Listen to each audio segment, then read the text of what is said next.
Hello. Today we are going to be talking about 2005 movie Thank You for Smoking. We're going to be talking about the psychology of persuasion and also mostly focusing on the character of Nick, played by Aaron Eckhart. But before we jump into all that, I'm going to have our guest introduce himself. Andy, go ahead. Hello, I'm Andy. I'm Andy Luttrell. I'm a professor of psychology, and I study this psychology of persuasion, including the attitudes that we hold, the opinions that we develop about all sorts of things, and how they change. So in my day-to-day work, I teach on these topics at university. I conduct research on these topics in my lab, and I also host and produce a podcast called Opinion Science, which is really built to explore this question in depth every couple of weeks by talking to social scientists like psychologists, political scientists, communication scholars, and professional communicators like film critics I've talked to, political campaign managers, people who do public opinion polling to get to the bottom of where are people's opinions coming from and what are they shaped by. All right. Very cool. So perfect for today's movie. So the bare bones plot of this movie is we follow Nick Naylor, a spin doctor, if you will, for the tobacco industry. And we sort of follow him as he tries to schmooze his way through a lot of situations and then eventually loses his role as the big old, like I said, like Sultan of Spin. And then who is he without his job? So I think what's interesting about this movie, and we'll talk about in this first part, is what we see him do throughout the movie, which is convince people that smoking isn't bad for you? Question mark. It's arguing. He focuses his entire work as a lobbyist on the argument, and his entire job is to distract people away from their convictions by appealing to their logic and other emotions, and uses mind games to direct their attention away from their own point to the point they get confused. And he's really, really good at it. He's very good at it. He makes a point in the movie a few times to basically say, you don't go to school for what he does. You either like have it or you don't. And he has it in spades, and he's very secure in that part of his identity, 1,000%. And if you argue correctly, you are never wrong. Because it's not about being wrong. It's about, can you bamboozle the other person to the point of distraction? Sometimes that's all you need, though. So first, if you could, you kind of touched upon it already, Andy, but what exactly is the psychology of persuasion as you teach it? Yeah. So I was excited to revisit this movie. I was trying to think, like, what in the history of cinema, like, where does persuasion, what would I have something to talk about? And I remembered this movie that I saw a long time ago. And as an anecdotal aside, this was the reason I turned my DVD player on after probably the 3 to 4 years. We couldn't remember if we had one. I was talking to my wife. I was like, we're going to have to watch this on DVD. And she's like, do we even have a DVD player? Because I bought the DVD in college, I think, whenever it came out. And I was interested in it at the time because it was, lauded as this great satire, and had no idea that, fast forward, 15 years, that this would be actually the work that I'm doing, is trying to understand the kinds of things that he's up to. So persuasion, if we think of it psychologically, we often define it as communication of a message with the intention to change a person's attitude. You could say change people's belief or opinion at the same time. So it's a form of communication that ultimately is trying to shape the way the other person sees the world. And so in this case, his job is to shape people's opinions about tobacco products such that they're not as negative as, big medicine is making it out to be. And so through various tactics, some just logical argument, some through storytelling, some through framing the issue in a very particular way, so as, like Ben said, to distract people from other considerations.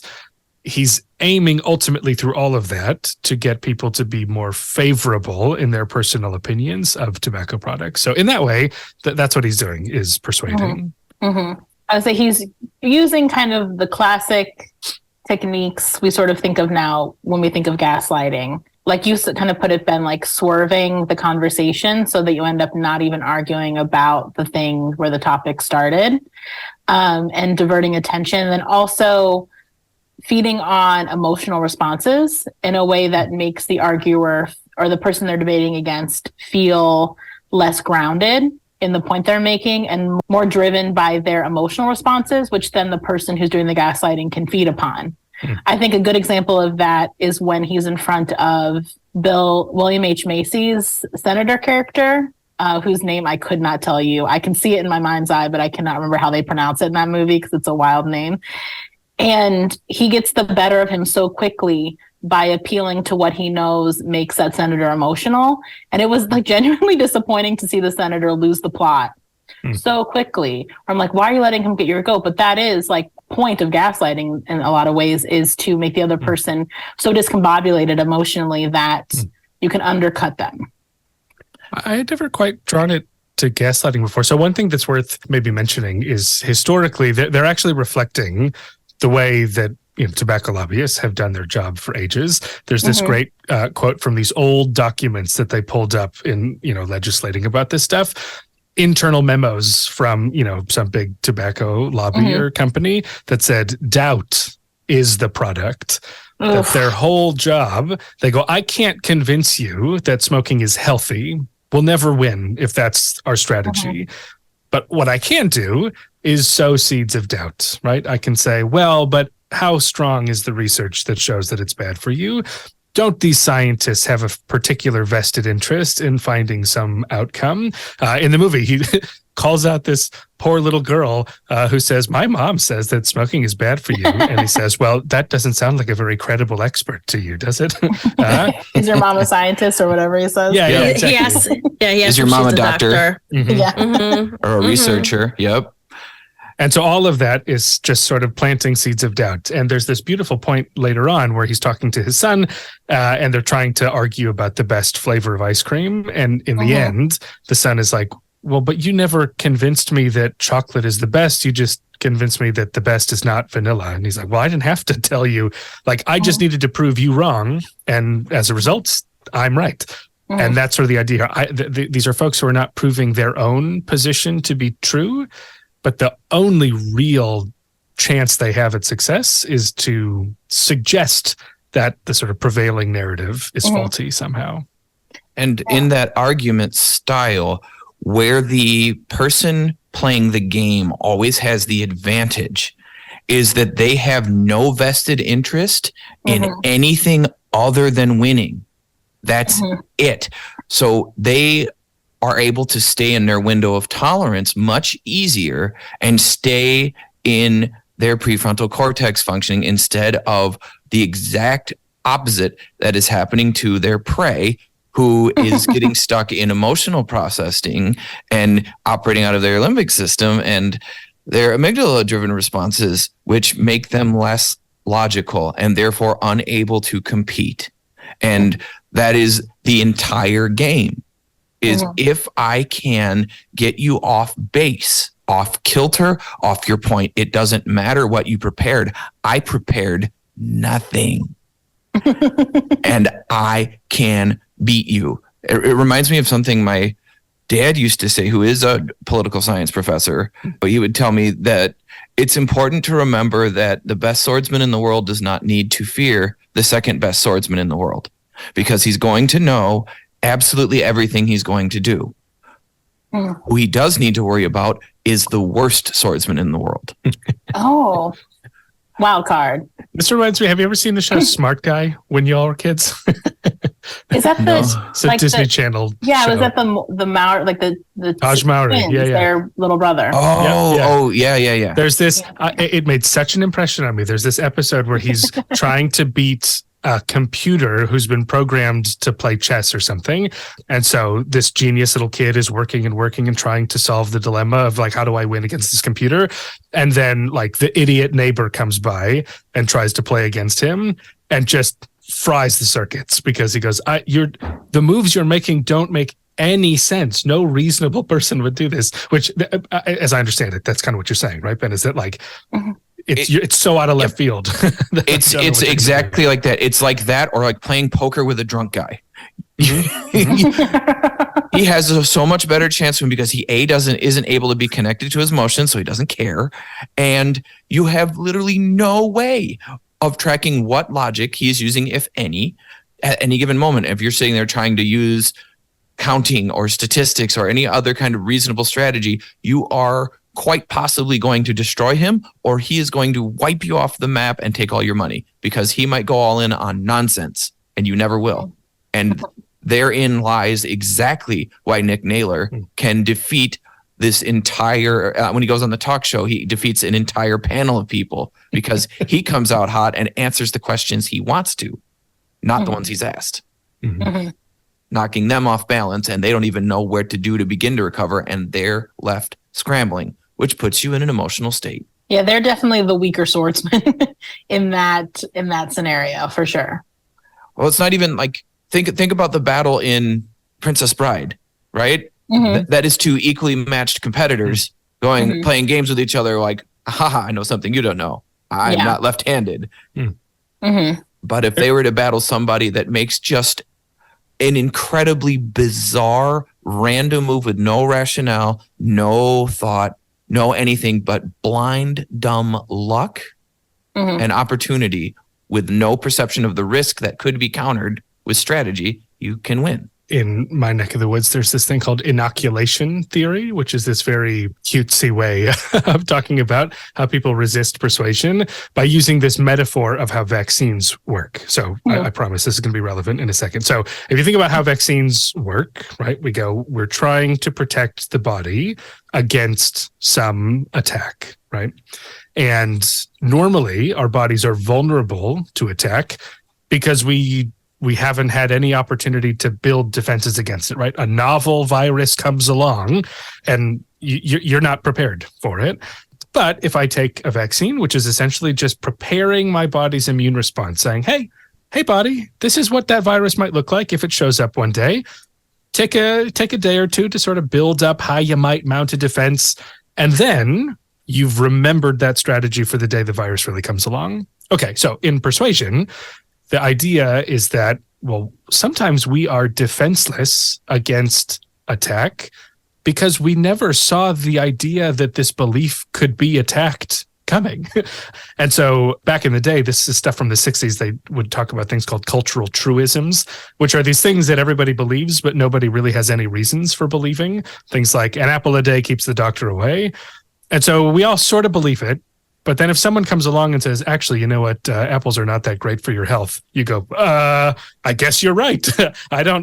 I've never heard anyone challenge this viewpoint before, and I'm defenseless against it. But if you can give people a sort of suggestion that, like, hey, you know what, someone might come along and say apples are not healthy, take a few seconds to think about what you might say to them. Here's a few things that you might say back to them. And then people are more able to resist persuasion. So in this case, when you talk about people sort of being ill-prepared to defend their views, in some cases you go, who is this person who's saying smoking is fine? Like, I'm not used to hearing that. I'm defenseless against it. And in this moment, I've got nothing to say, right? But this is a guy, Naylor's a guy who spends his whole life thinking about what are the objections people are going to have to what I say, and I'm ready to take those down. And so it's a difference in preparedness.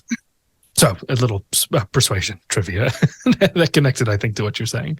Absolutely. And recognizing that the more prepared you are, the more you walk in with enough confidence to, again, stay within your window of tolerance, which allows you to stay on mission, stay on point, and resist anybody else's attempts to knock you off your point, especially once they become irrational and flustered. Because once you get your opening, they're now out of their technique. But you have honed yours for that exact moment, and you have a huge advantage. It's why, Andy, you basically just described Facebook over the last 3 years. I was really resisting the opportunity to ask you, like, so what if an apple is a hoax? QAnon? Yeah, oh boy. But let's go ahead and disprove a null hypothesis. Good luck. But for what it's worth, so inoculation has been used to help people confront misinformation on social media. And so part of why we're swindled by misinformation is because we go, well, no one would just tell me something fake. Like no one would just make up a username that simulates a real person to convince me that something is real. But if you inoculate against that and say, hey, you know what? Imagine you did see something like this. What might you look for to be on guard for the possibility that this isn't good information? That is proving, this is like in the last 2 to 3 years, to be like a really powerful strategy to help people counter misinformation when they encounter it online. And that has been part of quite a few continuing education trainings that I have done on trying to help people learn how to deal with when you go to the family dinner and Uncle Timmy has had 4 beers and been obviously watching things that look like news on YouTube and reading QAnon. And here we go. But if you learn an inoculation strategy to give yourself some defense to prepare for that argument, it gets much easier to stay in your window of tolerance, deflect the blows, or guide the conversation away from that artfully. But when you get stuck in that point where you're just feeling so incredulously caught off guard, what did you just say? Did you really just try to argue that I'm going to become a conduit for 5G through nanotechnology that goes into my veins? Do you even know what these words mean when they're put together in a concrete sentence? And they don't, but they feel like they do. So they lock into their argument and they become a Nick Naylor who will argue you to death. It's part of the old thing of never argue with an idiot because they will take you down to their level and beat you with experience. But I think kind of what you were saying, Andy, in like the last like few minutes of this movie, we do see him start to become like inoculation expert, I guess, and that he starts to do what you're talking about, which is teach Congress people, I think that's who they were, politicians at least, to prepare for someone like him, which is like that was a great secondary career path for him to end up being. It's like when people get arrested and then they end up being the expert in security or whatever for like the businesses that do that because they are the best thief. You know, it's a very similar idea. And I think what it makes me think of too, but I'll just mention it briefly because I don't want to get us caught on a tangent, is it reminds me so much too of how, like this tactic of how I see a lot lately about men are logical, women are emotional, right? And people get caught up in arguments of that. And I think this uses like that idea as well, which is this idea that some people are logically centered and other people are emotionally centered, and realizing that that's not inherently true. But we do take advantage of that and try to act like you can be one or the other, where what he's doing is a combination. That's what gaslighting is too, is you're using logic to enact someone's emotion, but then acting like it isn't. I don't know, anyone else specifically about gaslighting? Because I know something I want to touch upon was like the dehumanizing you see in this movie. No, I'll go for it.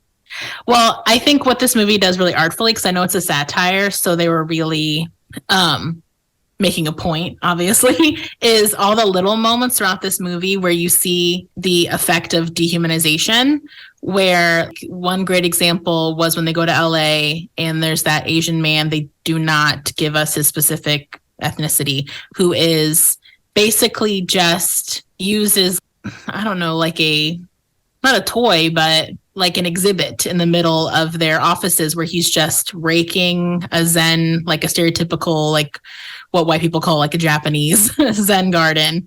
And they don't really mention him. He's just seen off screen. But then also when they're going through the same LA building, there's this inside joke where like the one guy walking them through is really mean to the other guy. But I think they were all just these little tiny ways that we dehumanize others, as a way to make these arguments and live in these truths, quote unquote, that are sort of awful. Is in order to take advantage of people, we have to dehumanize them in order to live with ourselves, to take advantage of them. And even in how the movie opens with this character that's just called Cancer Boy, this boy with cancer, and how even the people, all the ways that they talk about him. Yes. All the ways that they talk about him are all dehumanizing. because even the person is supposed to be like the quote unquote good guy, who Hannah, you said this is supposed to be an insert for Bernie Sanders, the William H. Macy character. Yeah. He's even saying like that wasn't the right kind of cancer boy. And so everyone in this spin cycle is using other people as pawns. And we have to, like I said, dehumanize others in order to live with ourselves and our agendas. Like you would even a big part of why there is continuing race issues in America, I'll just name that, is because in order to have enslaved people, we had to dehumanize African American people. And now we are still dealing with the generations and generational impact of having done that for so long. And we see it happen all over the world. And every atrocity that has happened where there's been any degree of racial extermination or ethnic cleansing, any other horrible way that one human sought to gain power over another human by creating a common enemy, right? We create some kind of xenophobia against some unspecified other that we create a successful target and find some of those. Andy, I forgot what word you used to describe beliefs that people believe are true. What was the... Oh, truisms. Truism. Oh, look at that. Look how simple that is. Looking at these truisms that people may believe with no basis and then exploiting them by weaponizing the othering of human beings. But when people can start locking into these little things, they can start creating caricatures in their minds that allow them to access evil parts of their brain that can view that person as, biologically speaking, a competitor for resources and marginalize them in order to take more for yourself. And it's really horrible. How did the Holocaust happen? Let's start with how much time did Hitler and the Nazi Party spend dehumanizing anyone who was Jewish or a gypsy anyone or who was different, not, white, basically, and the right kind of white. And I think it helps us understand from a psychological standpoint with this movie of how can multiple people defend something like tobacco, which we all know is inherently harmful and is a simple, like one of the most simplistically for-profit, horrible for humanity things that exists, products that exist. There's a lot of them, but even within the tobacco world, they know they're creating a product that makes them a lot of money, but also kills a lot of people. And so in order for them to deal, they have to dehumanize them. Like you can't, even like the sort of worst human being, if you will, has to do that in order to keep going with the plot, with their mission. If the mission is just making money, then I have to detach emotionally from the fact that I'm harming others for personal capital gain. And so you have to dehumanize in order to like not have a full-blown like mental breakdown. And I think a part of when we see Joey engage in gaslighting with his mother, that his dad has showed him how to dehumanize women, and how that is kind of a part of what we see happening with Joey and his mother, and how that has such a different impact on the dynamic of the family. But it's just kind of interesting how when parents model something, that this is kind of what can happen right away, is that a kid wants to be able to do that. And I think that just shows how easy dehumanizing is shown in just him observing his father engage with other people. Anyway, that's what I was thinking about. Sure. I saw him dehumanize the stepdad a lot. Yeah, absolutely. Well, Nick is, we're going to talk about him in a second. He's like, offense. I was going to say no offense. Why am I worried about offending him? He is like a royal douche. Yeah, he's a scumbag. No argument he's here. living through life isolated, way more isolated than I think he would acknowledge, because he is hyper dehumanizing everybody around him. So it would be wild if his child, after spending a decent amount of time with him, wouldn't take on some of those traits, because something we do see is him so clearly wanting his dad's approval, the way that you want the approval of either of your parent, but especially a parent who's not as available. You tend to want their approval way more than the parent who sticks around or is just more available. And so, of course, he wants to take on the traits of his dad. And you're right, like, what is misogyny if not dehumanizing women and making them just a collection of annoying traits wearing a trench coat, and not an actual like human being that's the same as you. And so, and it's interesting because that switch for Joey happens so quickly in the first scene of the movie that he's in. You can tell he does not like his dad. He even says, like, do not ruin my childhood when he shows up at the career day. And by the end of it, he's like fully indoctrinated into like his dad's way of thinking. And I think he is at that very tender age, though, when that happens, when you're starting to be more aware socially and you're more wanting to align with the parent who's not around. I think it's important to mention with dehumanization that the opposite is true when people are receiving training on anti-terrorism and how to deal with possibly being taken captive. It is encouraged to humanize yourself, to counter the processes that are going on in the mind of the captor. And in a movie we haven't done yet because reasons, you see that so much happen in Silence of the Lambs, where Buffalo Bill is actively resisting the girl in the pit, trying to humanize herself. And you see him start to freak out when she starts talking about being a person. And then he starts referring to her as it, so he can do what he's going to do. It puts the lotion on its skin. And when she's like, I am a person, I am a woman. The hose again.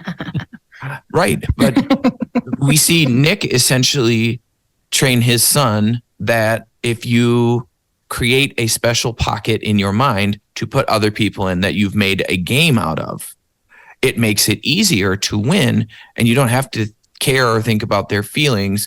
And I didn't see him do that so much to the wife as I did to the stepdad. He definitely is misogynistic. I'm not arguing that, but he went after the stepdad because the stepdad has a position that Nick once had and was expelled from. So he has resentment towards him. Like, he makes little offhand comments at mom, but he goes real specific in at stepdad. I meant more that he just picks it up from his dad. I didn't mean that he saw the dad dehumanizing the mom as much as he recognizes that he's always dehumanizing everyone that he's around, and he just picked that up. So I know what you're, so I know understand what you're saying, but it's more of that a kid will pick that up and try it out and use it. And a part of that is him just watching him do that to everybody. And I totally agree that Nick Naylor, that he is attacking the stepdad in any way that he can, mostly because he's a bitch. Because he can't deal with the fact that he acted like a complete maniac, I'm sure, in that marriage. That is a movie I would never want to watch. All right. Well, is there anything else about the psychology of persuasion we want to touch upon before we move on to Nick specifically? I was only going to mention on dehumanization as a fairly self-serving plug. A year ago, I have a YouTube video on the psychology of dehumanization, which when someone says I made a YouTube video, you better watch it. You're right to be suspicious, but this, it's good. I think I've gotten very good on it. But not all those people have real PhDs, Andy. Yeah. Right. Yeah. They and so, have internet ones. To that point, I mean, it's really built to be a video that goes over like the research on this, like empirically, how can we actually measure when someone is dehumanizing others? We get into that. Who do we tend to dehumanize? What are the consequences? And I'll only say, as just to add texture to what we're talking about, the intro, the first like minute or two, really was like a horrific and depressing thing to have to research to put this together, because oh my gosh, it's in particular about this terrifying culture of the kind of late 19th century, early 20th century, when there was this phenomenon of human zoos at giant events. So at the World's Fair, in order to sort of showcase these exotic peoples from the colonies, they literally would take people from those places and put them on display in precisely the same way that we put non-human animals on display in zoos. And here again, it's just sort of feeding a perception of some people as less than perfectly and fully human as a way to justify the ways in which those folks have been treated. And so, not to bring the mood in that direction, but, it's the kind of thing that you can sort of look at through a lot of different perspectives. So, Absolutely. So we'll take a break here and we will be right back. All right. So Nick, this piece of shit. That just makes me think, like, I just legitimately heard you sound exactly like Natasha Leggero when she was roasting Bieber. What a compliment. I love her. Oh my God. I wish I had her voice. She's so specific. But when she was like, time flies when you're a piece of shit. Like, just. Yeah. Quick plug. If anyone here has ever watched Another Period, that is an excellent talk about the dehumanization via reality TV. Another Period is a great mockery of reality TV. Anywho.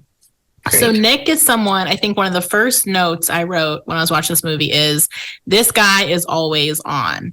This is somebody who is fully doing this persona, this work version of himself constantly, in his personal life, in his professional life.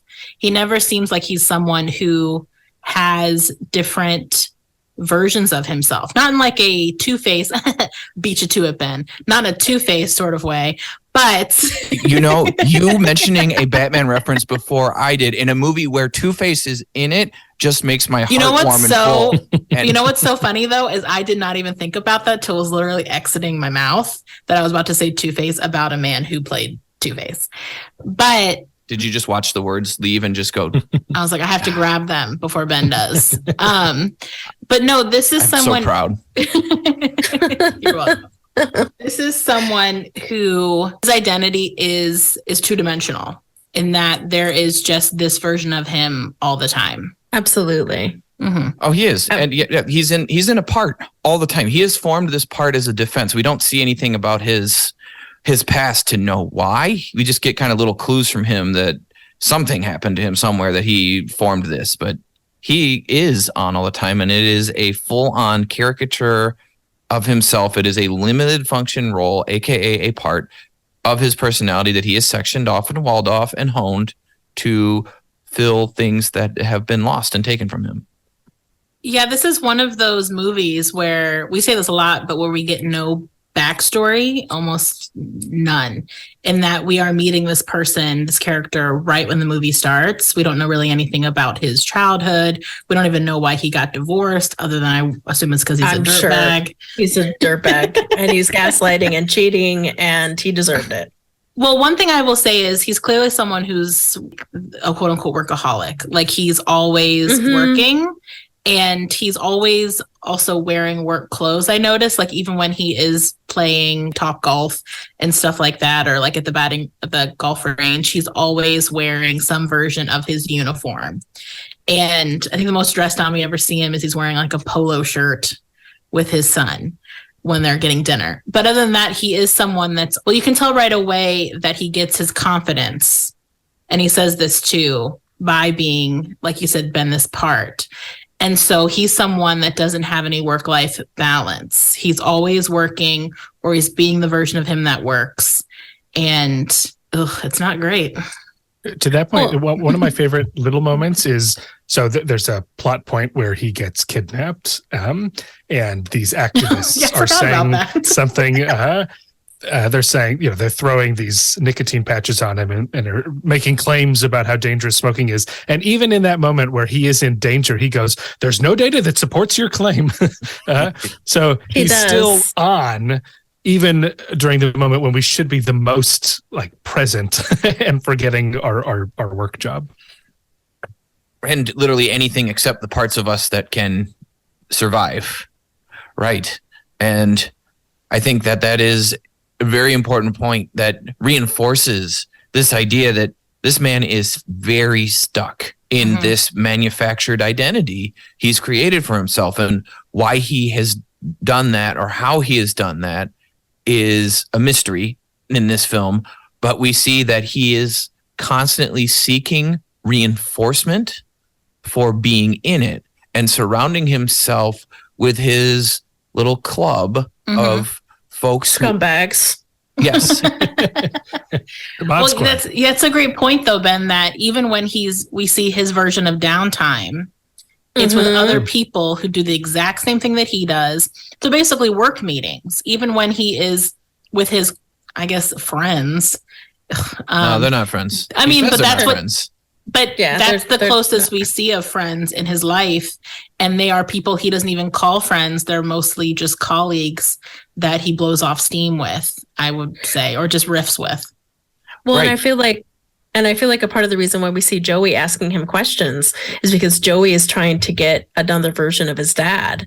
He's trying to ask him questions, and then he just decides, it seems like he just decides that the only way he can get his dad's attention is by asking him about his work. Because that's all there is. Because that's all there is. But that when he's asking him questions about other things, you can tell that, I mean, Joey is literally like his whole body is leaning towards his dad. When he's talking to him about this, all of his body language is like, I want to hear about this. I want you to think that I'm interesting. I want you to think that I know how to ask questions. I want you to think something differently of me. And one of the first things I wrote was Joey is weary as fuck. That's what I wrote when we saw his sad little face at his desk. Yeah, I think it's a really great example of if your work is your life, your kids so desperately want to be a part of your life, like when we talked about the dishumanizing part, and kids pick up stuff quick. They pick up really quickly, like how to fit in and how to assimilate and how to get their needs met. And going back to the work-life balance, even when he has his kid with him, they're always doing work stuff. He's taking him to LA. He's taking him to see the Marlboro Man. Who's dying of cancer and he's bribing. Yes. He's never just meeting Joey on Joey's terms. Like, let's go to the park. Let's go to a baseball game. Even when they're in LA, he takes him to the boardwalk and they eat hot dogs. But even still then, they're talking about what his dad does. They're talking about how to have good arguments and how you can turn an argument about ice cream into an argument about liberty and freedom, and if you hate freedom. And so it is a shame because I don't think Nick realizes that that the price of only being in this part of your life is that you are forcing other people to be a part of that life too, including your kid, and you are neglecting their needs. And you are forcing your kid to meet you on your terms, not you meeting them on their terms, which is selfish. It's self-centered is more what it is. Yes. I think what is important to distinguish those, the therapist brain in me is always going, where's the why? Yeah. How about this? I don't give a fuck about where the fucking why is with this fucking asshole. Not very therapist of us. And I see Hannah's having herself a day. Long day in the car by myself thinking about this movie and how much I hate the main character. Go ahead, Ben. Sorry. It's okay, Hannah. As the representative blondish white male here, I understand. I will take the blunt of your rage. It is well earned and deserved. Maybe not by me, but by this asshole who looks a little bit like me. Yep. More handsome and with a more square jaw, But anyway, I think the why part that gets triggered for me when I'm looking at something objectively, or, when I'm in my therapist chair, is that people that are so stuck in a role that they don't have a well-rounded life usually only do that because whatever core self they have that they are protecting has felt so vulnerable and hurt that this part of them evolved to protect that from ever getting hurt again. Yeah. Whatever he developed this for never got resolved. And he is pervasively stuck in it to the point that he is so convinced that the only way to stay safe and to keep my ego intact is to defend others away from it and maintain a dominant position at all times at the expense of my morality and everything else. Yeah, I was going to say at the expense of literally everything. Well, because people like him who come off this way, the irony of it all is that he is wildly insecure when you dig down into the middle. This is what you're saying, Ben. Like, this is someone who's in a protective mode all the time. Like, this confidence and leaning into the one thing about himself that he knows is worthwhile and that he feels really strong about is a way to not be hurt, not be undermined. And that's why, we don't know what happened with his marriage, but I will say, as a family therapist and child therapist, the step parent, unless it's like a safety situation, probably shouldn't step in the way that Brad stepped in the beginning. The stepdad, like, don't come in and try to like undermine the parenting of the bio parents unless that's necessary. But I will say Brad and not living in the home that he pays for, as he makes mention, that must be just firing the insecure parts of him to the moon. And so when he does try to like pull Brad away and, intimidate Brad and all those things, like, that is him using his strength, his mouth, and his confidence in that way to make him feel more secure about a situation in which he has been kicked out. Like, his family life, his personal life is very insecure. Like, he doesn't have loved ones besides his son and maybe his ex. I'm sure she still feels some warmth towards him as just having a kid together, but not really. And so, I mean, it's the cliche of like people that act like him are like covering up a lot of lack of confidence. And that's very true. And you see the facade break a bit when he is sick, when he does get kidnapped and nicotine patched almost to death. And when he's in the hospital, you can kind of see an opportunity for more. And Ben, you could speak probably more on this, for maybe like those selves to start to shift around.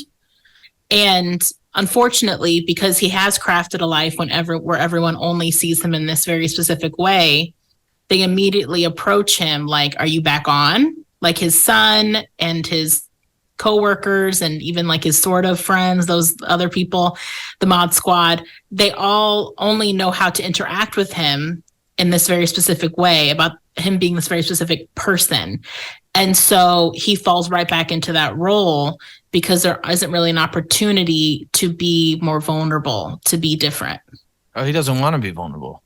Well, vulnerable is unsafe. No duh, but yeah. Right? Like, it's not just that he's looking for an opportunity to get back in there, it's that he can't resist it because he feels so profoundly unsafe that the first opportunity he gets to reassert himself, he does so. And you see him do that in every single chance, and which makes this a beautiful satire, is that he has no character growth. There is no arc. There is no development. Every chance he gets to have a redemption arc, he misses it on purpose. Like, almost, or that he just can't not. But you see with Brad, like, some of the details that stuck out to me, and got the details. And I'll get Andy to talk about comedy writing at some point here, maybe against his will. But what he probably hasn't told you is that we were both in the same comedy group, just at different times. But he told us off mic. Oh, did he? Okay. This is the grand reveal to the public. audience here. Yeah. Right, to the audience, and or to anybody who's seen me professionally and still tries to figure me out, which they can't. But sure. my identity's too complex. But oh my God, you're such a Gemini man. Anyway, continue. I Agreed. don't speak that. Well, I can tell you. I know you can, Yeah. and you and have I vouch for her response. So I'm not numbered. All right, I'm used to that. But the thing that I think is really valuable at recognizing is that the character of Brad, even alone, represents literally everything that could make him insecure. Brad is taller than him. Brad has better facial hair than him. Brad is doctor. Yes, he's wearing his little coat when we see him. They also have the same hair color. I mean, I part of me wonders if Brad was just him with a beard stuck on his face, honestly. Probably look that up. Maybe on stilts or with camera work. But he's literally a foil of him. He's like everything that he's educated, he's smart, he's living in his house, he's got all of these things, he's neutral, people like him, and then Nick just can't put it together and get out of his own way to be a complete human. He has to be constantly in this self-fulfilling mode of I am right and therefore I win, and the only way I am valid is if I'm winning, and if I am not winning, I'm a loser. And the second he gets all this stuff taken away from him, we watch him crumble, much like we watched another character who is very similar crumble when he lost his status, and that character is one Mr. Ronald Burgundy. I did not know where you were going with that. I was waiting for a Batman or Star Wars reference, Me but too. you're right. And if anyone is interested, it's one of the first episodes we ever did, and we talk a lot about toxic masculinity and the identity stuff that goes along with this. Also with David Kochner, that very fabulous actor, in both of those. But yeah, I think something you brought up that triggered an idea in me is something he says in the movie, Nick, is like moral flexibility. And I think an important point you made, Ben, is he does not feel safe. Like he is always working in order to keep himself safe. And so if your priority is just to be safe, you will deprioritize things that other people wouldn't. And so it makes sense that he might, like when watching this movie, I think a big question as someone watching would be, how can this guy live with himself? And there is possibly a part of him that's like, in order to stay safe, I have to neglect morals and be flexible in that morality. And as we've talked about many times before, safety is king. If we will devalue a lot in order to be safe or in order to feel safe. We will devalue anything we need to, because once our parts take hold, parts evolve in order to limit the functions of unnecessary parts of our personality in reference to surviving the moment, right? So the part of you that kisses your children is not the same part of you that could put someone's head through a wall if they broke into your house who wasn't supposed to be there. Like that animalistic part of you is not the same part of you that plays daddy, but it lives inside of you. And yesterday I realized that I have a part that doesn't care about anybody or anything, and that is the I have to pee part. You'll just bulldoze through people to get that need Knock met. little kids down. Dude, it will be straight up, Master Skywalker, what do we do? Well, you know what it made me think of? That episode in Seinfeld when there's the fire and George Costanza plows through that birthday party of kids to get out of the apartment. He pushes aside the grandmother. You see her fall on the floor. And then the callback in The Office where they do exactly the same thing and Michael Scott loses it. But yeah, it's like those parts of us that when we feel safe, we would morally adhere to, can have the ability to go out the window when we don't feel safe. And in this context, safety is, like we said, the emotional safety. And he is like, yeah, he definitely, little things he says here and there. The fact that he keeps bringing up that you don't have to go to school for what he does, it's inherent. That speaks to someone who might be a little insecure or a lot insecure about their like innate intellectual intelligence, their school background, their academics. And I'm sure if he's hanging out with a bunch of highfalutin white guys, I'm sure there's a lot of guys who went to Ivies and won't shut the fuck up about it. Oh, guaranteed. And we're in those little secret societies that I want to get my eyeballs on. I was thinking one thing regarding the moral flexibility question. That I think there's a important moment in the movie, which is him acknowledging that smoking is harmful, right? Like he talks about death toll by smoking, and at some point even acknowledges the dangers of tobacco to his close friends or non-friends or whatever the case may be in his group. And because you can imagine that like all of this is a very, you call it motivated reasoning, where he goes, well, I have to get the job done. And the best way to do that is to convince myself that I am actually right. So there's a version of the story where you go, this guy has just convinced himself that he's in the right, and therefore he feels licensed to say this stuff all the time. But it's clear that he's saying things he doesn't believe, because he's acknowledged that smoking is harmful and yet is choosing to engage in debate and conversation to make a point that he knows is not necessarily valid. And so that's where some of that moral quandary comes in, where that is something that he is comfortable doing, but not something that others would be quite so comfortable doing, right? They say, I stick to it, right? If I have a value, if I have a belief, I'm not going to betray that. Right? I'm going to stick to it. And so he just is on the far end of the continuum where that duality is A-okay. Yeah, and what's so interesting too is in moments in the movie, I think specifically in one of the beginning scenes where his son's doing homework at his apartment, and they're like, I have to write an essay on why America is the best country in the world. Ugh, so stupid. And now watching this with like 2022 eyes, it's like, are you kidding me? I don't know if a teacher would ever put that essay question again.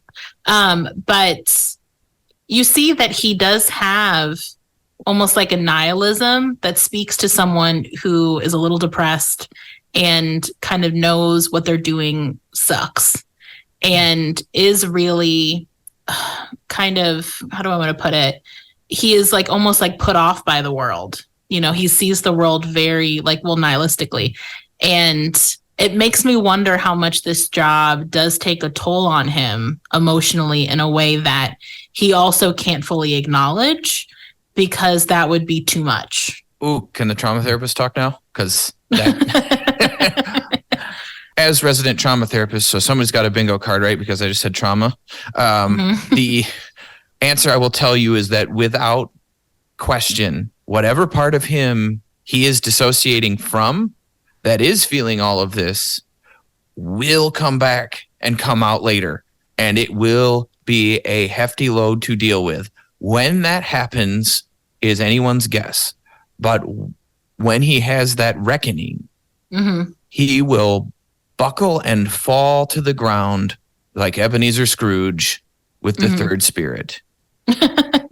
Very timely. The system of his parts will fail and the vulnerable self will shine through. And then the other parts that he has been putting all of the shit he has been spewing, that he knows is shit, it's going to come out. It's like you can't eat shit without knowing it's shit. You can put sprinkles on it, but at some point your internal systems are going to tell you, hey, buddy, we have sepsis. Yeah, I got a little tummy ache. we got a problem here. Well, and I think too, like when he has to go visit like the Sam Elliott character, that whole time, like the actor does a good job of keeping you as the audience member kind of on your toes a little bit about where his head's even at. He seems a lot more conflicted. And that seems like a point in the movie, kind of what you mentioned before about like the possibility for redemption, where you see the potential of the facade slipping and you see these little glimpses in his eyes where he's like, oh, I am a piece of shit, aren't I? Like, I know that I am. I know that I am in this very like, ha sort of way, but I might actually like be one though, like in my heart though. And so, or at least like having a real sense of what I'm doing is really bad. Like his conscience is almost breaking through. But I think what makes this movie a satire instead of a classic like redemption arc kind of story is that he like snaps right back like a rubber band. By the end of the movie, he's eating his own bullshit again. But that's, I think, more realistic, actually. I think someone like him would need several situations in which they have a mild internal reckoning before they actually decide to change. Something we talk a lot in therapy, and I've talked on this podcast about how in order to change in therapy, you need to be at a point of like ultimate discomfort. Like, I can't keep living like this. It's too uncomfortable that I am willing to change and do the work of changing because I can't deal with how things are now, and he's not there yet. In the movie, you see him kind of he's starting to go down that road. So I think that there's a potential for, like, if we saw like the next 20 years for this guy, I think we might get there eventually. Because I think also too, he's still fairly young. He's still good looking. You know, he still can schmooze and, you know, probably get laid and all that stuff. But there also is like an obvious emptiness in him.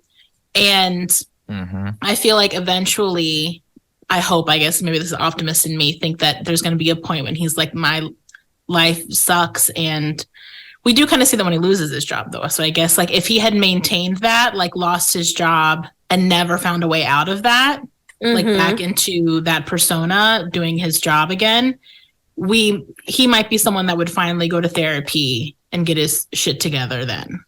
This is definitely like a spoilers welcome podcast. 1,000%. People, we're talking about everything. It didn't occur to me, having listened to a handful of them, it didn't occur to me until just now. I was like, oh, wait a minute. No, like I just watched the movie. That's something that happens toward the end, and we're telling people about it. So I just want to make sure no, you're fine. I'm on the right page.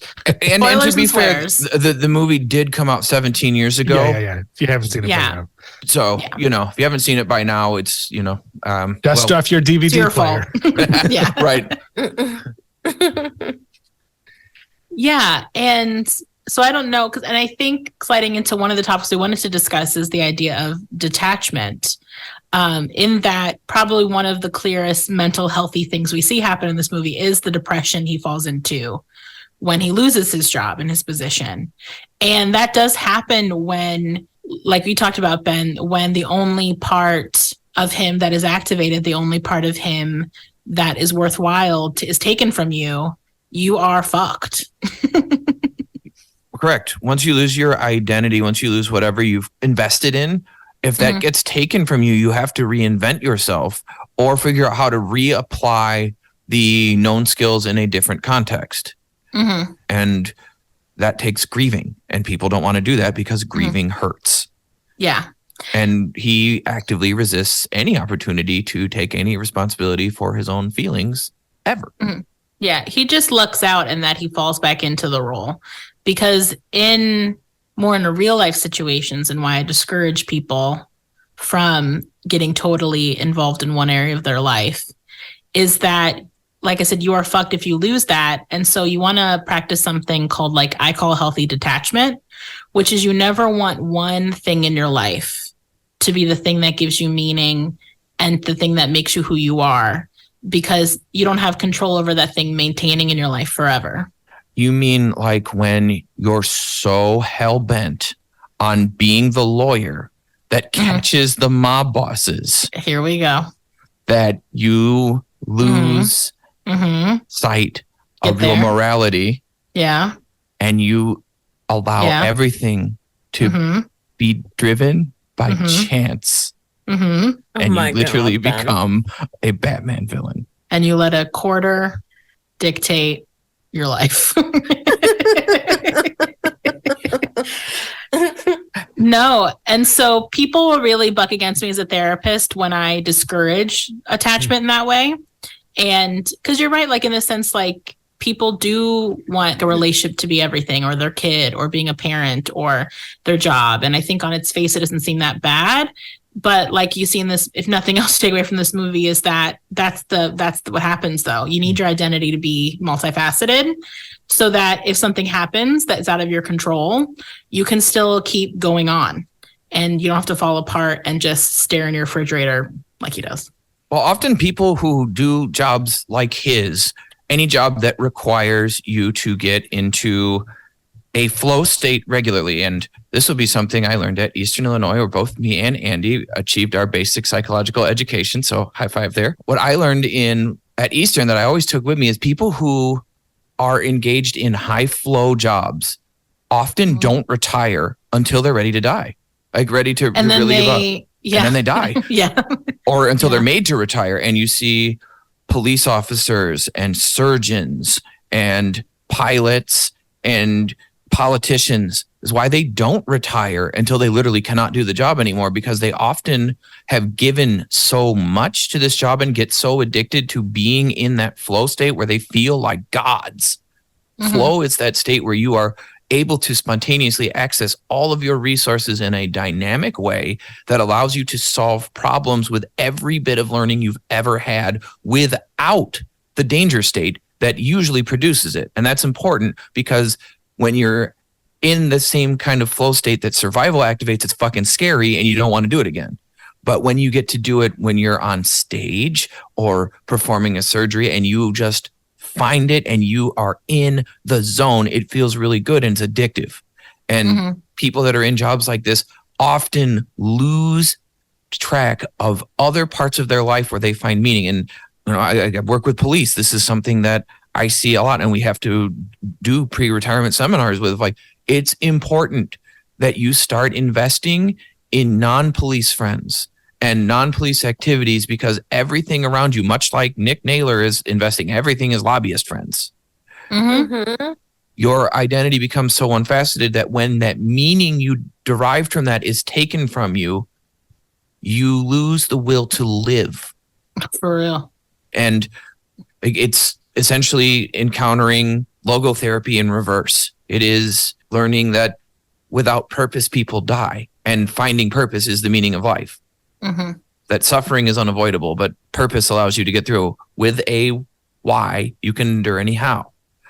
But he loses his why, and we see glimpses of it when why is taken from him. When I cannot remember her name, but she will be Katie Holmes, because I don't know that Katie Holmes is capable of being other than Katie Holmes.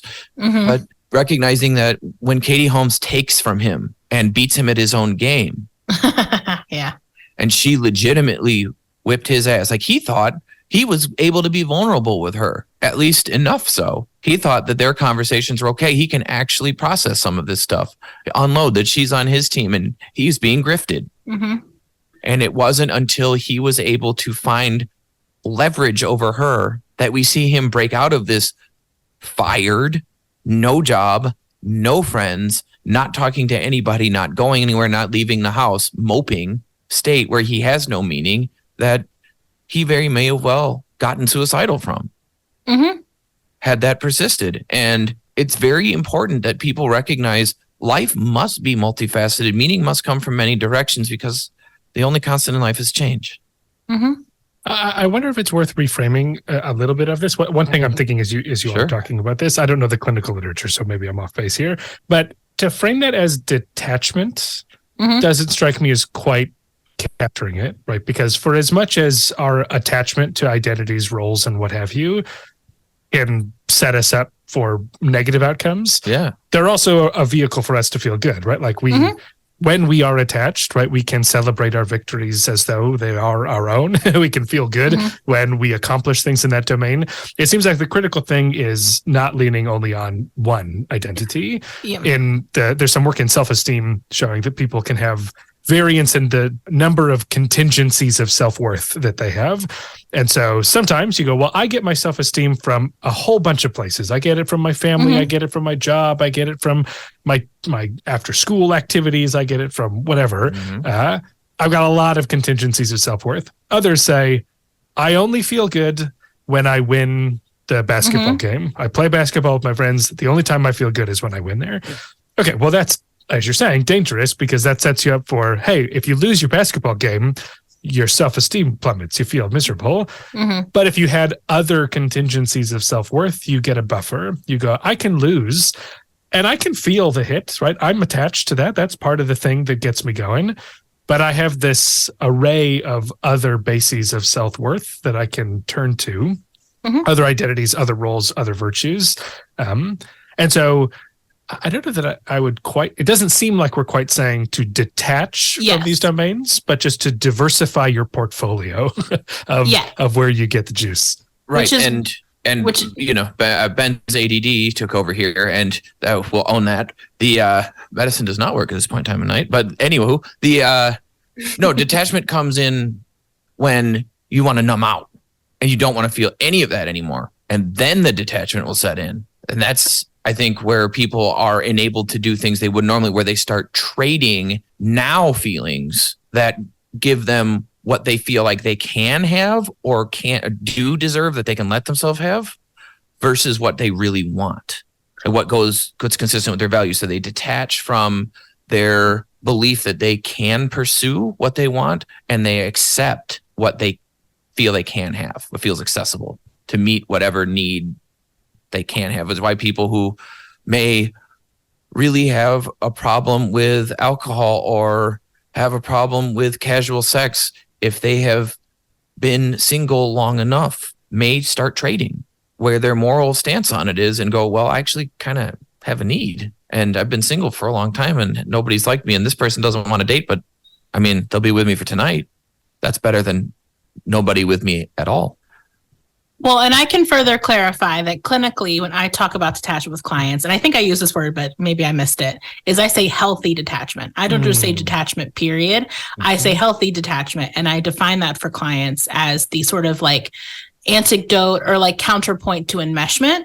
Because what he really is he is enmeshed with work. And so the Venn diagram is one circle. You're saying. Yes. And so another term for it actually is non-attachment too, but I just use detachment. And but yeah, you're right. Like there's a difference between detachment. I think how it's more used in mainstream language, and then how I use it specifically as a clinician, which could be wrong. I don't know, but I like to make up my own concepts. But healthy detachment is what I'm talking about, which is where we can have separation from something without it fucking up our regulation, our emotional regulation. But is anything else we want to talk about Nick before we shift into treatment? No, I think we've nailed Mr. Nailer. All right. Just like we got the view of the relationship we should have gotten in The Dark Knight with two actors that actually had chemistry with each other. See, there it is. All right. So we will take another break here to treatment. Who would like to go first? Dun, dun, dun, talking about treatment. I'll go, but maybe I'll volunteer because I'm going to have the most oddball approach to the question. Sure. Go ahead. As someone who, in my world, we use treatment in quite a different way. Like we treat, the treatment is the experiment that we're doing. Oh, sure.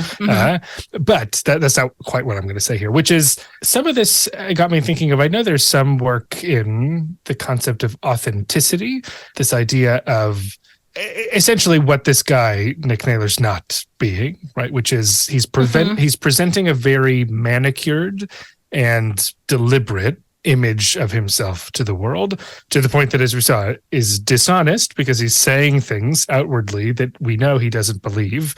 And, you know, within the domain of experimental and social psychology, there's a huge focus on positive psychology as it pertains to life satisfaction and well-being. And there are data showing that authenticity is related to this. And so it sort of strikes me that some of the ills that this guy is facing that we've talked about could be stemming from the fact that he's not representing his authentic self to the world around him.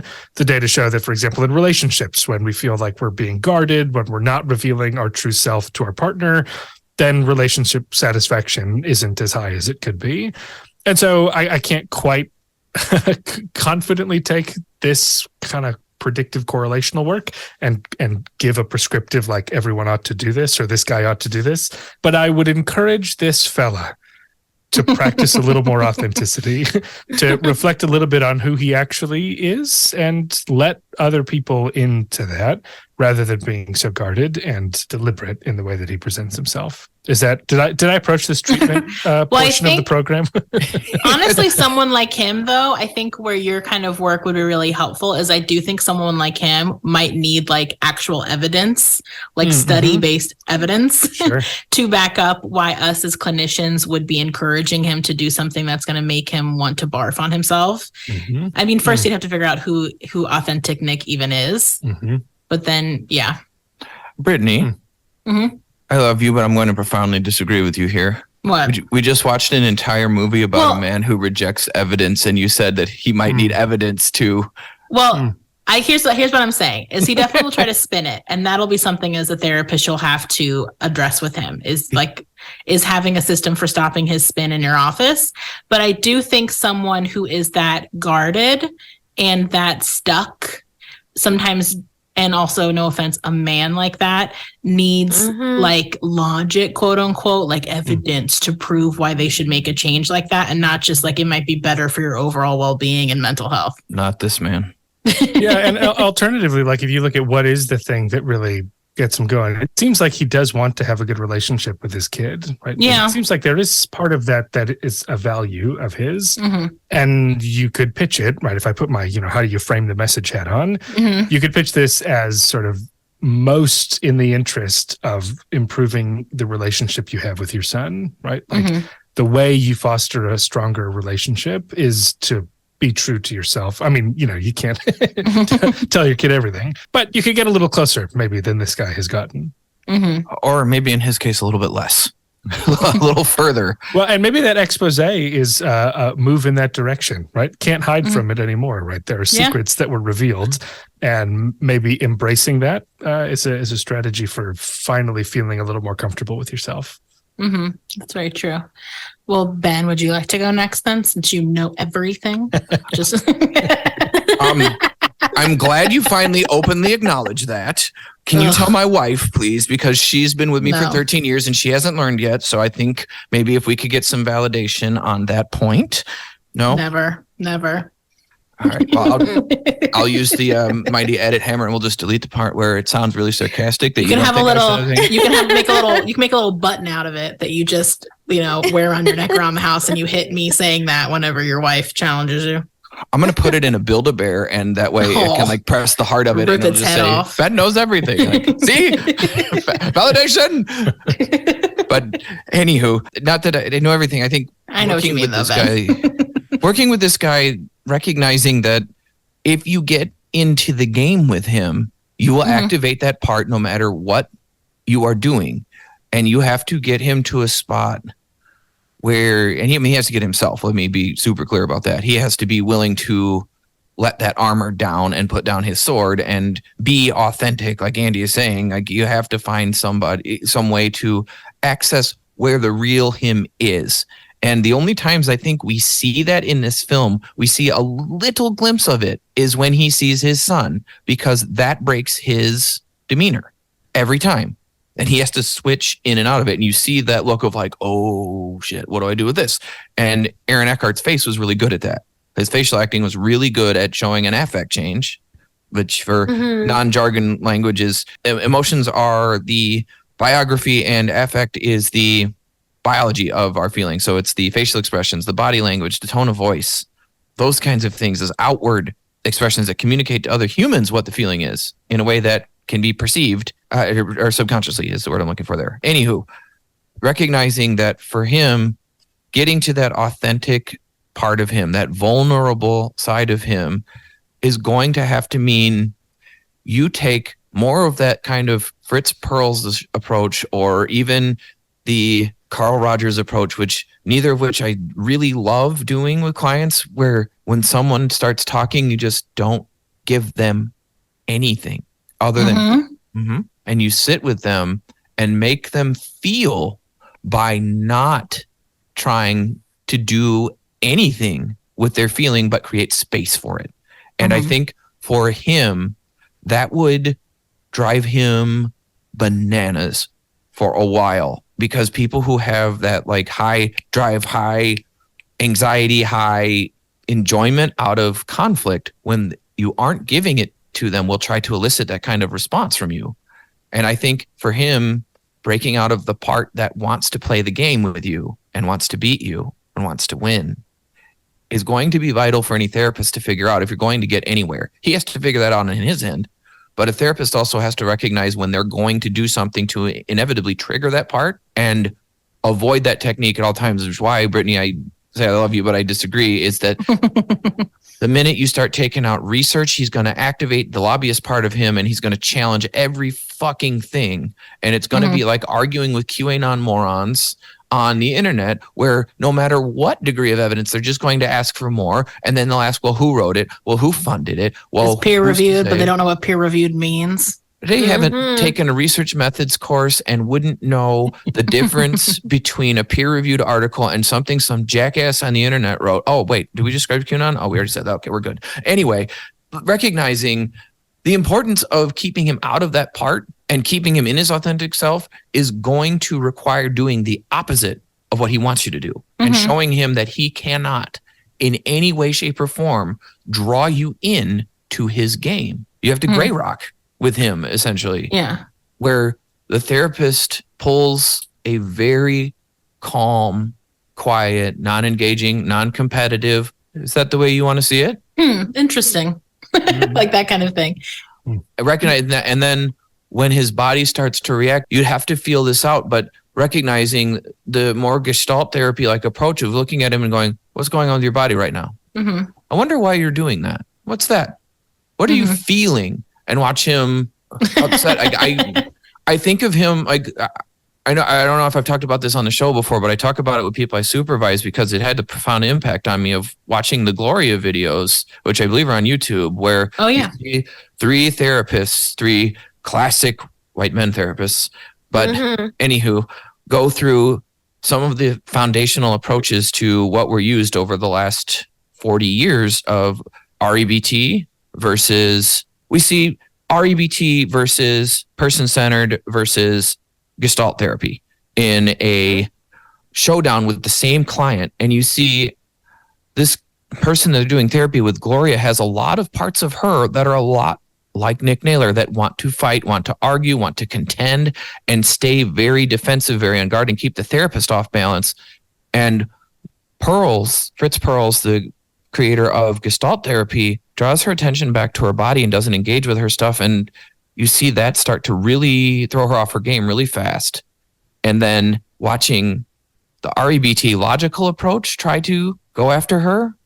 And she, as good and funny as Ellis is and able to break her out of stuff, he doesn't get nearly as much work out of her as Carl Rogers does by not engaging with her ongoing narrative that she's spinning to keep her walls up.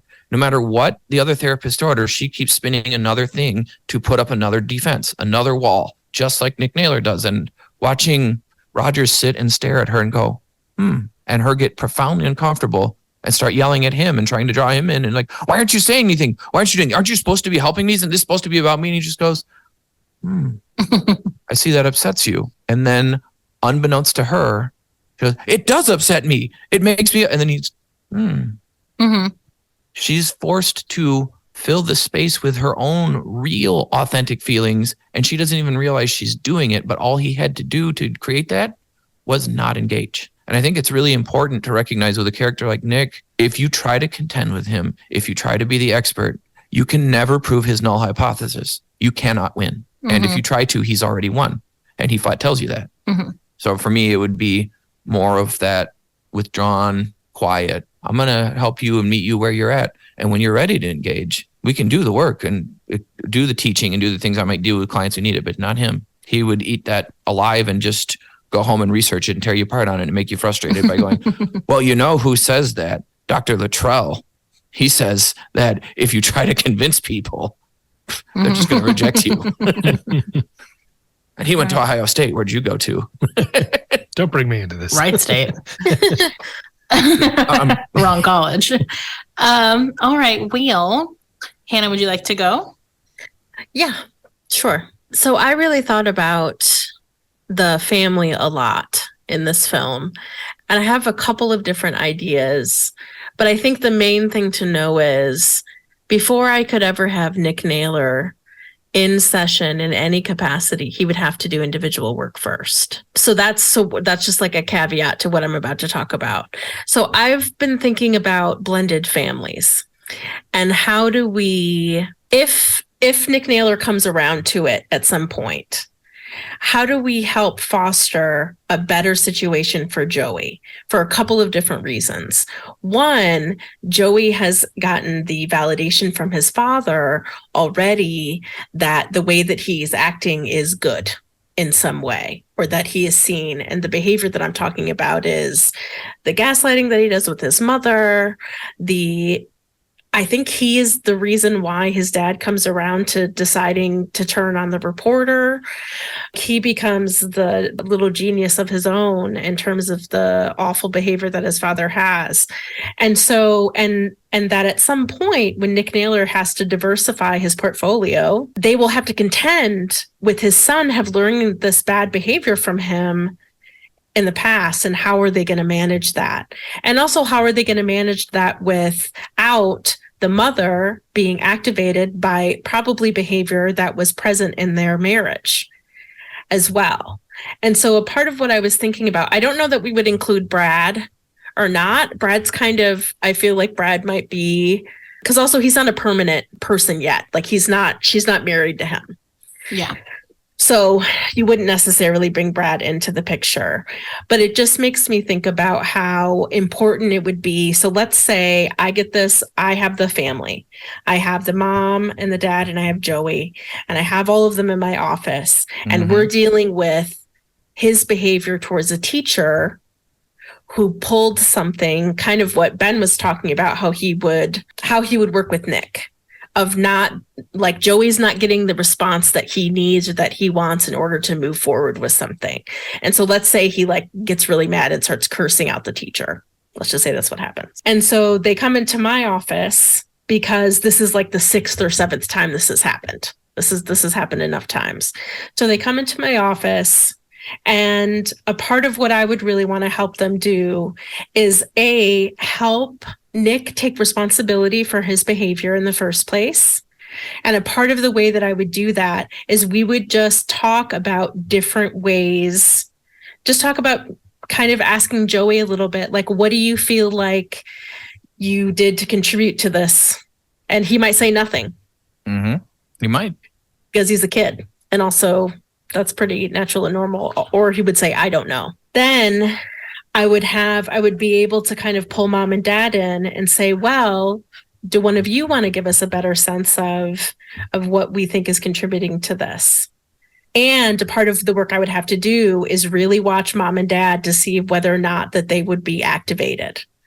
Mom might be activated based on talking about this. She might want to blame dad for the behavior that he's shown in the past, which would make a lot of sense. Like, those are all natural experiences that a parent would have when you're trying to co-parent with someone. And so a part of what I would then try to help do is help them give examples and also just take responsibility for some of the behavior that they've both engaged with, in order to help show Joey that it's okay to apologize. It's okay to take responsibility for behavior that you have engaged in. And then what we're also doing is help them look at each other more as a family instead of the mom and the dad versus each other. If the mom and the dad are versus each other, co-parenting becomes much more complicated and has more of a tendency to put the kid in the middle. And so that's definitely something that we'd want to avoid in this setting, especially because that's a part of what Nick Naylor's deal is that he always wins. And so that's kind of what I was thinking about and what I would want to do with them as a family, because this family would continue to have problems and struggles, and they would come out from Joey because Joey is just trying to get his needs met because he's a kid. And that would be a part of what I would want to do in order to help this family unit continue to have dynamics that are manageable and healthy and livable and sustainable. Well, that's great. Hannah, you stole my answer. Oh, Sorry, turnabout. You stole my treatment. Turnabout. But The I number of think times we steal Hannah's answers. So I would think the only thing I would add is, I was going to speak on what you speak on, which is like the behaviors picking up from his dad is definitely going to get him in trouble at school. Yeah. And or we see already that he's undercutting his mother's parenting. And what I would you have to build up the parents to realize that they have to keep limit setting. Even if your kid kind of gets the best of you argumentatively, you're still allowed to hold and set limits. And like the way that mom gets played by him in that one scene where he like reads mom down and then she lets him get what he wants, like just, educating parents that that's rewarding the behavior that you're wanting to minimize or discourage. And then also I think just a general psychoeducation, I would give parents about what I would call kid business versus adult business. And that unfortunately this kid has been involved in a lot of adult business, which can happen when you're an only child. And when you have parents who are just kind of taking you around with them, you can accidentally or incidentally get a lot of adult business. And so I'd have to really reestablish those boundaries. And if I was working with Joey specifically as like a child therapist around this, I think something you have to acknowledge, what you kind of said with the apologizing part from the parents. And this is what I would do with kids too, is you're right. It's not fair. Like when you're a kid, like there are some things you're not supposed to know. And if your parents are going to be good parents to you, part of their job is to not give you any adult business you don't need to know. Like, your job is to be safe, feel safe, and be happy, and to play and figure out who you are and go to school. And knowing too much adult business, it can feel cool or good at the time because it can feel like you're part of the adult club, but it's getting in the way of you being able to be a kid in the way that you need to be a kid to feel good. And when I work with kids who have gone through life in such a way that they just get exposed to a lot of adult business, this is a really hard part. I have to like encourage a lot of radical acceptance about being a kid. And sometimes I'll even just acknowledge for kids, being a kid can suck. Yeah. Because you are a minor. I usually say till you're not a minor anymore, until you're totally independent. The adults in your life, the parents in your life are allowed to tell you what to do. They're allowed to control what you know to a certain extent. And that does feel shitty sometimes. I wouldn't say shitty, but maybe I would with this kid. It might get him to buy in with me. But you might have to. Yeah, I might have to. So you might have to curse. Yeah. But sometimes with those kids, you just have to acknowledge, like, yeah, you're right. Like, you've known a lot of stuff that other kids probably wouldn't know or shouldn't know. And it's this adjustment's gonna feel bad. It's going to suck, and it's happening against your will. So part of what I think you have to do sometimes to get kids to buy in is just fully acknowledge the things that they're pissed about and validate it, and not try to argue against it. Like, this is what's so great about being a kid. You'd be like, yeah, a lot of parts about being a kid sucks. And there's a lot of parts that are great. There's a lot of parts about being an adult that sucks. No matter what role you're in, parts are going to suck and parts are going to rock. And like, that's the long and the short of it. And he would be a kid that I think you'd have to take. I feel like I'd probably take a more like irreverent approach with, because I think he'd respect that more. Because you're trying to, because there is a way that as a child therapist, you can both be appropriately boundary with a kid while also not talking down to them. He'd be a kid that if I talked down to him, he would tell me to go fuck myself, and he'd be right to do it. He would. Yeah. So therapists don't have to be a parent, and we don't have to play the role of parent. That's not our job. Our job isn't to maintain appropriate boundaries. It's to be accessible and to facilitate, right? It's and parents sometimes can get upset at, like, what, you can swear at my kid? Like, it's my job to get to the emotional content and emotional root of the issue. Yeah. And to facilitate that happening for the kid in a way that's safe for them. Yeah, because we're not policing kids either. Like, if he's in my office and he's swearing, I'm not going to be like, you can't say the F word. Like, unless he's saying it to me, and then I would say, you got to respect me. You can swear, but you better not. You can't swear at me. So that's the approach I'd take with him. Is I'd probably treat him sort of like a little adult in the way that I would talk to him. But as a therapist, as a child therapist, I would always be mindful of boundaries, so that I'm not feeding into the dynamic that I'm trying to instill in his parents. Yeah. So that's that. So we will take our final break here and then come back for final thoughts. All right. So I can go first. As like I said, this is my first time seeing this movie. I liked it. I didn't realize it was the same director as Juno and the new Ghostbusters movie. But yeah, I really liked it. It was zingier than I thought it would be. I think I was in college when it first came out, and I think because of the subject matter, I assumed it was some boring political, like, adult movie in a way that, even though I was 19, sounded very boring. So it was a lot quippier and entertaining than I thought it would be. So I don't know if I'd necessarily watch it again because everyone in it is so awful that it didn't feel enjoyable in that sense. But it was a fun way to engage with more serious subject matter. So that's kind of my final thoughts on this movie. All right. Go ahead, Hannah. I'll go next really, really quickly. I don't think that I would watch this movie again. I hate the main character. I'm sad for the son, and he doesn't learn a lesson. He doesn't learn any kind of lesson, and I really need him to learn a lesson. And so I don't think that I would watch it again. Very well acted. It was fun to watch. Like, I did, like, in some ways it was fun to watch, but mostly I hate the character, and therefore I shan't be watching this film again. That's all I have. All right, Andy, you want to go? Sure. Yeah. So I also enjoyed it, but I'd seen it a long time ago, and it was fun to watch again. I got my whatever I paid at Blockbuster 15 years ago for it. So I got my $5 worth, but many years delayed. Yeah, I enjoyed it, and it's sort of it is its own thing, right? If you're expecting redemption or growth, you're not going to find it. But that's not the point. Apparently, it was actually like a best-selling novel in the '90s, and it took him forever to finally like get all the pieces together and line up all the people that needed to make it into a movie. But one thing that I think is interesting about it is how prescient it was, in that at the time, maybe it was sort of novel to think about tobacco lobbies and sowing seeds of doubt and presenting a debate that isn't actually a debate. It's settled science. Cigarettes are bad. But you could plug kind of the same narrative into people who champion climate change skepticism, again, sowing seeds of doubt, not necessarily making a positive claim, but just casting doubt on claims that the earth is warming.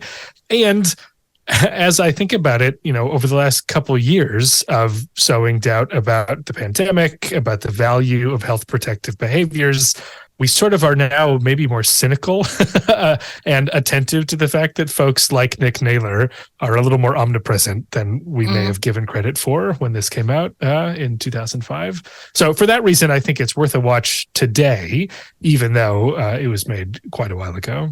Mm-hmm. Yeah, I agree. I think the last time I watched this movie, I was sitting in my dorm room in Thomas Hall at Eastern Illinois when it was on the movie channel, which was among my favorite things. Right. The campus movie channel. See, right? You are up at 2 a.m. bored or studying or whatever else you may be doing in college. And then, man, there is a great movie that is going to come on, because whoever picked those, they would pick weird movies, but they were all good. And this is one of them that just like ran on a loop for a while. Like they'd run a couple different movies all day for like a week or whatever. But this one came on and I really enjoyed this then. I enjoy it more now, although the prophecy told by movies made around this time that were supposed to be satirical and not prophetic, between this and the joyous film that Idiocracy, the glorious gem that was, is these have become almost predictive of the realities that we live in. They were supposed to be warnings. They were not supposed to be targets. And yet here we are, sowing doubt, having someone actively tell everyone, I am literally just going to say bullshit, and that person be elected president of the United States, is not something I think any of us thought was real. And yet here we are, and that happened.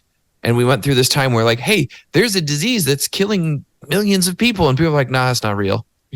What? What? And the number of us that got drawn into arguments with keyboard trolls that were Nick Naylors in training, maybe less smart and probably less handsome and a little more neckbeardy. But it became real. And watching this movie now that we're more on the other side of that than we were a couple of years ago, I find the humor in it again and can see like okay, maybe just maybe watching movies like this can help me inoculate myself a little bit more against these people. And rather than take the approach we've all had to take, I think just the way that this film speaks to you is an opportunity to consider the mentality of the person you're arguing against before getting drawn into the argument, and realize that you couldn't win anyway. There is literally no way to win, so don't feed the troll. And it is probably the best message you can give for your mental health, that if you're sitting around at the Thanksgiving table and all of a sudden Grandpa Frank says, well, how about them Democrats? And you go like, oh, look at that. My dog shit on the floor. And you just leave. Well, what you don't do, you don't feed the troll, you solve its 3 riddles, and then you cross the bridge, and then you're good. But right. I'm just joking. But you have to first ask it what the flying velocity of a swallow is. What? I hear you. I got you, Ben. All right. I'm ashamed. I'm ashamed, Brittany. Shame. Anyway.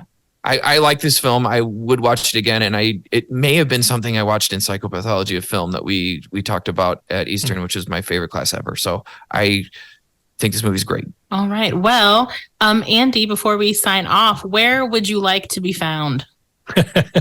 At Nowhere. a place of my choosing is where I want to be found. So you can find out more about me and the research that I do at andyluttrell.com. Luttrell with 2 T's, 2 L's. And the podcast is called Opinion Science, which you can get anywhere. And so most of those, like I said, are interviews with social scientists, but some of them are more narrative explorations of big ideas in social psychology with some cool stuff, hopefully, on the horizon there. So you can find that, all the places, wherever you're listening to this, just go ahead and type in Opinion Science and you'll find me there too. Oh, great. All right. And like always, you can find us on Facebook and Instagram and TikTok at Popcorn Psychology. On Twitter, for now, at popcorn_psych. You can always email us at popcornpsychology@gmail.com. We have a TeePublic account if you ever want to get any of our merch. And we also have a Patreon if you would like to be a generous sponsor of our little ragtag podcast. So with that, we wish you a happy day and don't let anyone get in your head.